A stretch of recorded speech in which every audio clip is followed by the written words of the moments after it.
Welcome back to Low Stress Math with Mrs. Bono. We are in Book 3, Chapter 7, Pythagorean Theorem, Lesson 1, Perfect Squares and Square Roots. Right. The product, what's a perfect square? The perfect square is the product of a rational number multiplied by itself. And the examples here that I gave you are all whole numbers. 6 times 6 is 36, 9 times 9 is 81, but x times x could be anything. It doesn't have to be a whole number. I'm going to be doing mostly whole numbers today, but it could be other things. It could be something like 0.02 squared, which would be 0.02 or 2/100 times 2/100. Oh, you lost a 0 in there, Bono. Equals, and then you'd have tenths, hundreds, thousands, 10,000s, 4 10,000s, which seems excessive, but it's not. But that's still a rational number, and it's still a perfect square because its square root is a number. It's not an irrational number, it's a rational number. So we are going to be talking about the product and the square root of rational numbers. So what's the opposite of a perfect square? Well, that would be a square root. Now, this symbol that's around the 36, I'm going to say the square root of 36, but that symbol is sometimes called a radical. And it doesn't always have to be a square root. It could be other roots. Let's take a look at the calculator for a second. Now, in green, above the x squared button is a green radical button. That's the undoing of x squared to get the square root. But above that, you see the up arrow, so if I want to do 7 times 7 times 7, 7 cubed, I'd use the little up arrow. Above that, and it's kind of hard to see, is x radical. That x means it could be any number. It could be, let's say, a cube root. How would I do that? Well, I would press the 3, and then the second button, and the radical symbol. Now I could do, say, the cube root of 8, and I'd get 2. That's a perfect cube. We'll talk more about this in the future.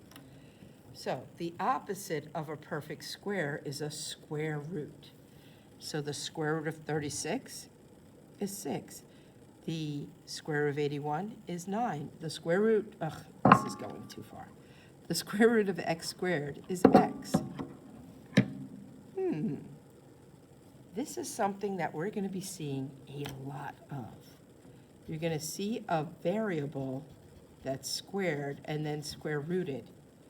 I mean, that's going to be a lot of the whole next chapter. And this is a radical symbol. And when there's no number there, it's implied that it's a square root, but it could be a different kind of root. So let's look at this. 3 squared. Well, that's 3 with a little square, which is 3 times 3. And that's how I get 9. Now 9 is the square root of 9, and that comes around and gives me 3. So 3 squared is 3 times 3, that's 9. The square root of 9 back to 3. And it's the fact that a square root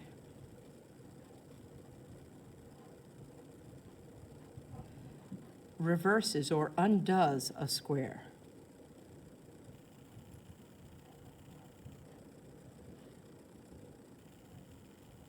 So if I'm squaring a number, I'm going to hit that square root button to unsquare it.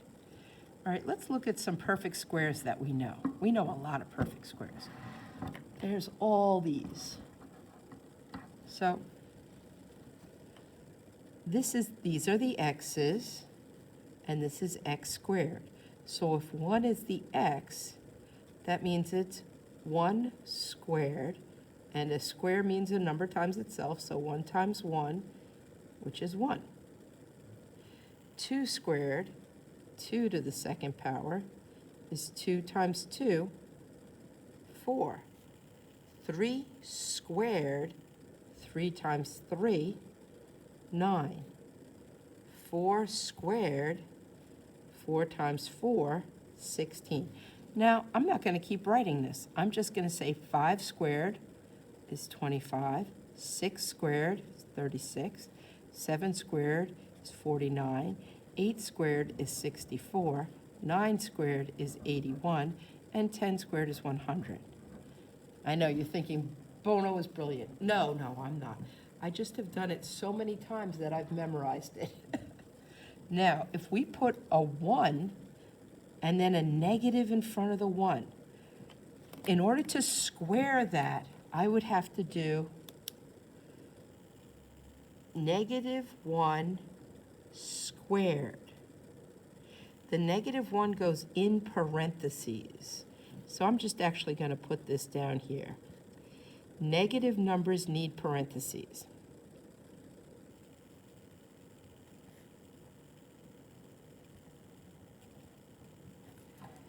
I mean, need parentheses. I'm going to show you in a second why.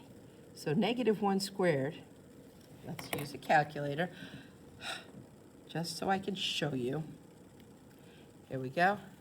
Parentheses -1 squared is 1. And what about -2 squared? Still need those parentheses. Here we go. Parentheses, -2 squared, +2. What's going to happen if I lose my parentheses? -2 squared. Remember, -2 squared is the same as -1 times 2 squared. So this should give me -4, and it does. You need the parentheses to make it -2 times -2. If you don't do that, it's really -1 times 2 squared. And you still get -4. We got to be careful with our numbers. So I'm just going to write these in parentheses because you need those parentheses. And make sure that your exponent is an exponent, that you're making the little 2 up high. Because without the parentheses, it's wrong. And if it's not up high, it's not an exponent, it's just a number 2. So -8 squared, -9 squared, -10 squared, all those little squares. And because they're in parentheses, it's -2 times -2, which is +4. -3 times -3 is +9. Negative times negative is positive. And I'm just write the rest of these down.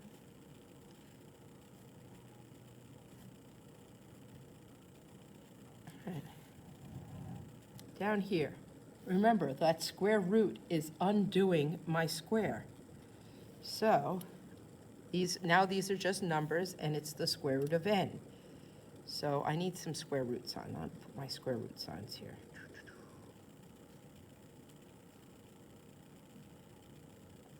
I like to draw my radical signs in red because, you know, red is kind of radical. Boom, boom, boom. You're not funny, Bono. The square root of 1 is, of course, 1. The square root of 4 is 2. The square root of 9 is 3.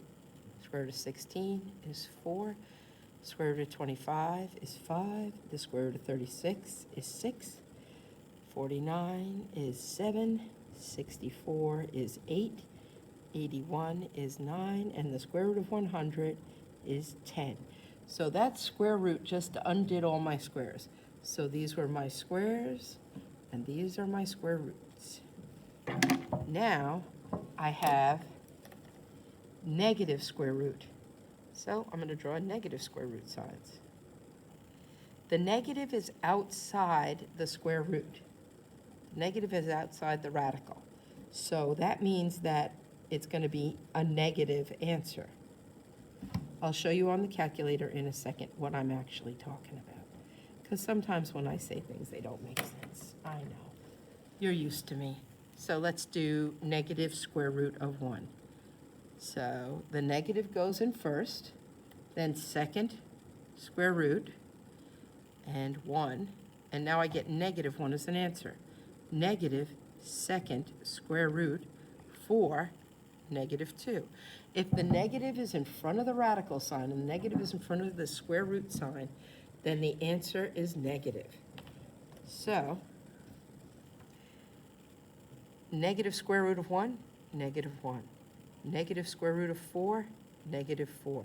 Because the negative is in front, the answer is negative. Negative square root of 25, negative 5. Negative square root of 36, negative 6. Negative square root of 49, negative 7. Negative square root of 64, negative 8. If the negative is outside the radical, the answer is negative. So negative square root of 100, negative 10. Not too bad. This one, oh, look at that. This is a new symbol. And you read this symbol as plus or minus. Now, we're not using it very much yet, but you will use it a lot. I mean, like all the time in Algebra 1. It's okay, we get there. So, plus or minus. And again, it goes in front of the radical. Plus or minus the square root symbol. Plus or minus that radical. Plus or minus the square root. And I'm mostly going to say square root, unless it's in the answer. You'll see what I mean in a minute. So plus or minus that square root, plus or minus square root. Plus or minus the square root. Okay, so plus or minus the square root of 1 is plus or minus 1. Plus or minus the square root of 4 is plus or minus 2. Plus or minus the square root of 9 is plus or minus 3. Plus or minus the square root of 16 is plus or minus 4. These are all going to have plus or minus the square root of 25, plus or minus 5. Plus or minus the square root of 36, plus or minus 6. Plus or minus the square root of 49, plus or minus 7. Now, they're usually plus or minus because you don't know what the original number was. Remember, negative 8 squared and 8 squared are the same number. Negative 8 squared is 64, positive 8 squared is 64. So the reason for the plus or minus is I don't know what the number was that was squared. So if it was negative, it would be negative 8. If it was positive, it would be positive 8. But I'm hedging my bets here. Plus or minus the square root of 81, plus or minus 9, plus or minus the square root of 100, plus or minus 10. Okay, on to the next page. Here we go. Some other numbers, some other perfect squares that you should know. Get a little tiny bit bigger. Too big. Here we go. So, 11, 12, 13, 14, 15, 16, 17, 18, 19, 20, 25. You skipped a bunch of numbers, Bono. Yes, I did, because 25 is one that happens a lot, and those numbers in the middle, not so much. So 11 squared, 121. 12 squared, 144. 13 squared, 169. 14 squared, 196. 15 squared, 225. 16 squared, 289. 17 squared, 324. 18 squared, 361. 19 squared, oh, that's 19 squared. I'm off by a couple, aren't I? Oh dear, see what happens? This was 256. You go too fast in your head, Bono. My head was ahead of me. You're not funny. So 16 squared is 256. 17 squared is 289. 18 squared is 324. 19 squared is 361. 20 squared is 400. And 25 squared is 625. There we go. Got my brain back.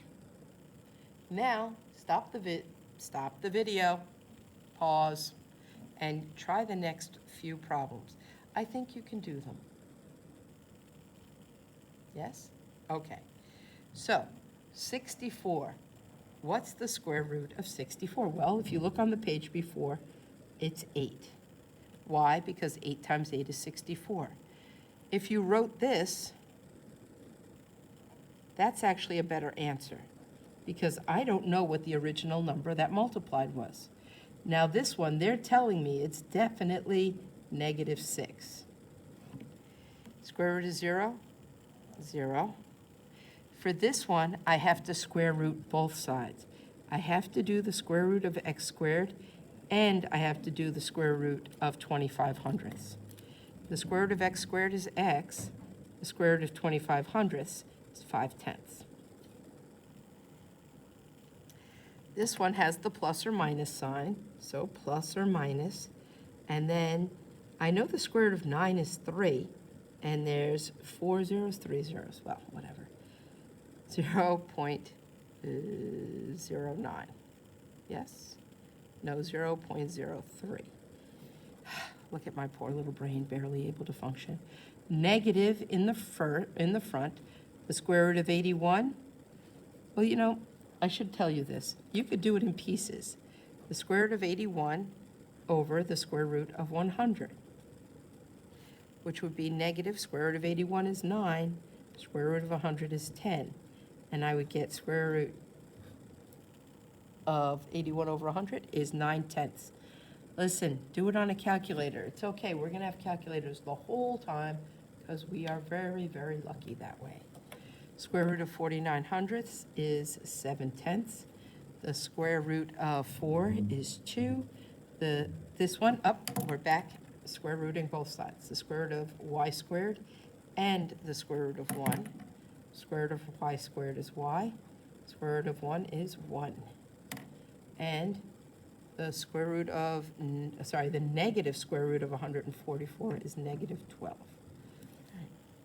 Now down here, I'm going to rewrite it, and then I'm going to use my calculator. So,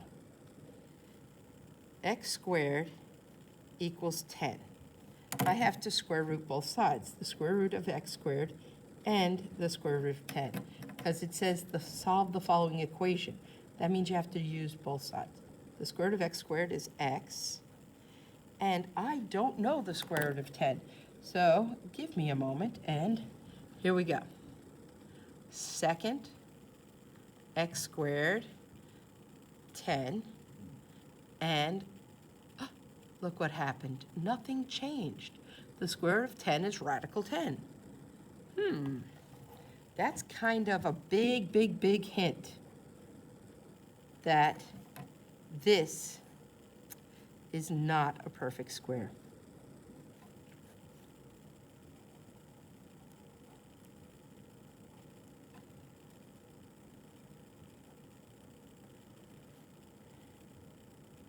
This means the answer is irrational.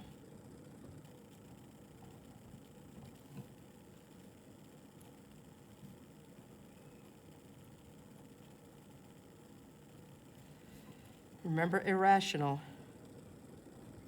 That's when you make it into a decimal, it goes on and on and on forever, ever, ever. It doesn't repeat, never repeats, never ends. So the answer is irrational. All right, so what do I do when the answer is irrational? I am going to press this little double arrow key. Ta-da, look what happens. Oh, that's a whole lot of number there, isn't it? Let's write that down. X equals 3.16227766. That's an interesting pattern. And then dot, dot, dot, because you know it keeps going. And I am going to round to the nearest tenth.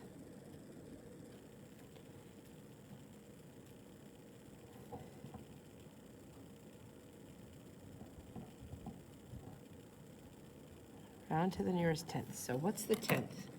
The 1 is in the tenths place because the 1 digit after the decimal. 6 says go up.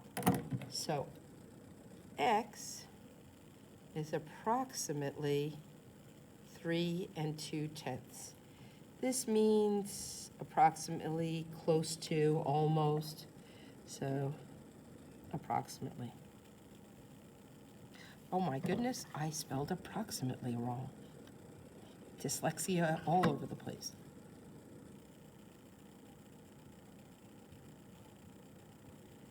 Approximately, or almost. So when you get a number like that, an irrational number, usually we just round it to the nearest tenth. Okay, I will talk to you soon. Take care. Bye.